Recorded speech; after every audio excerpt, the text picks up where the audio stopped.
When you set out to start your law firm, you had a vision. And you set out and you had all these goals of things you wanted to achieve, and then you worked your ass off for so many years, diligently, doing whatever it took, whether it was coming in on the weekends, whether it was holidays, you missed Thanksgiving, you missed Christmas, you missed New Year's, you were going nonstop, you were doing all the different trade-offs that were necessary, and then you finally did it. You hit your goals. What now? It's like, what do you do? Everything that you were striving for, you've now achieved. You've now gotten to the top of whatever mountain that you were climbing at the time early on. Like, this was motivating and inspiring because you were at the bottom of the mountain, and the journey to climb to the top, that seemed like such a distance away. And now you did it. And it probably happened on a random ass day at a random ass time that you realized it. Like, I remember early on in the business when we first hit $1 million, right? Like, this was like one of my goals. I was like, man, by the time I hit 30, I want the business to grow to $1 million. And then it happened on like a Tuesday at 3:00 in the afternoon. And I remember I went outside and I called my mom, and she's like, okay.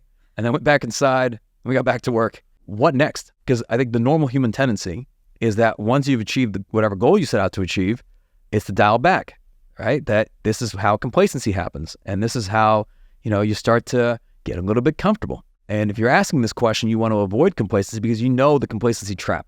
You know what happens when you get comfortable, because there's only two directions a business can go. You're either growing or you're dying. And if you're not growing, then guess what, right? The business is becoming less competitive. Things are going to get more difficult. How do you manage that, right? I remember we had David Goggins on the podcast, and he was like, it's easy to hustle when you have nothing. But what happens when you wake up in a warm home and you've got silk sheets and you have everything you ever wanted? How do you keep that fire burning? I mean, you see like Conor McGregor, for example, right? Like Conor McGregor, like coming up as a fighter in the UFC was just amazing, right? Like he had that eye of the tiger, and now Conor McGregor, is a multi-millionaire. It's just one of the biggest names in mixed martial arts. He had that Proper 12, that he sold his his whiskey brand. And then, he's been in movies now. He's in that movie like Jake Gyllenhaal on Amazon. It was Roadhouse. It was like the remake. Terrible movie. I remember I watched it just because I like, Jake Gyllenhaal and I like Conor McGregor, but the movie itself is horrible. And Conor hasn't won a fight in many years. He hasn't even fought in many years.